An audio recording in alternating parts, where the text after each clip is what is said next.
This morning we're going to be looking at the passage from Mark chapter 14 verse 32 to 42. And I'm going to tell you the story of Mark as a Bible story.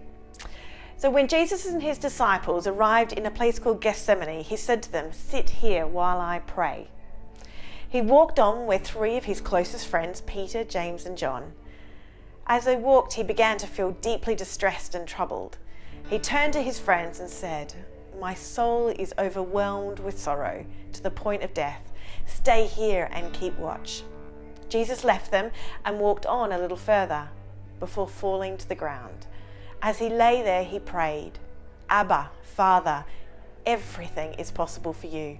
Take this cup from me, yet not what I will, but what you will."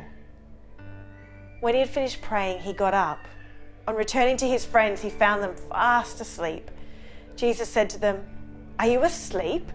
Could you not keep watch for 1 hour? Watch and pray so that you will not fall into temptation. The spirit is willing, but the body is weak."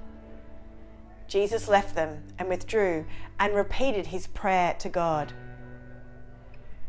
He returned a second time and found them asleep again. This time the disciples didn't know what to say to Jesus.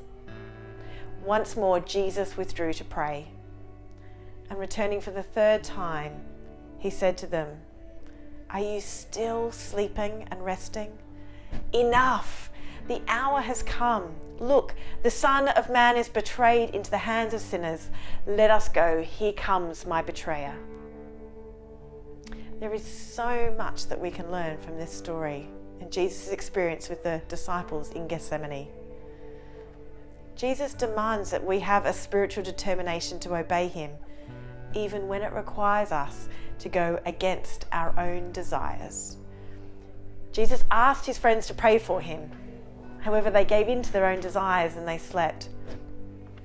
Doing God's will is achieved through a consecrated decision to obey God, whatever the cost. And Jesus is our role model, is he not, as he prayed, "Father, everything is possible for you. Take this cup, yet not what I will, but your will."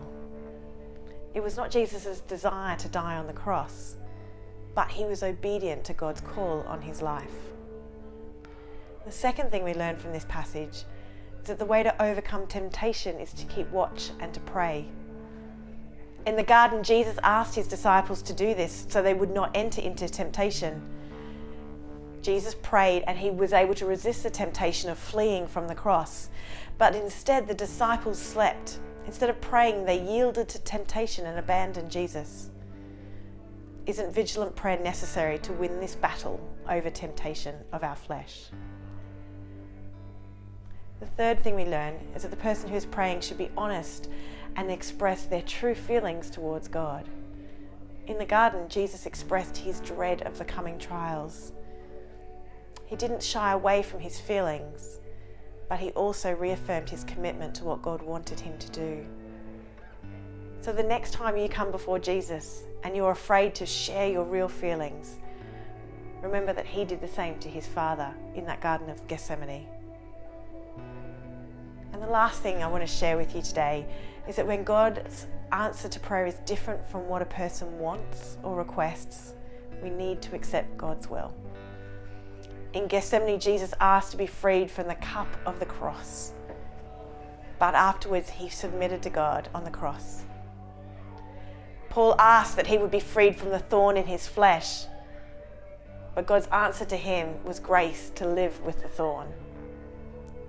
So today, as you think and pray through your day, reach out to God and ask for his help and ask for boldly and pray boldly to him, but also ask that you be given the grace to live with his answer.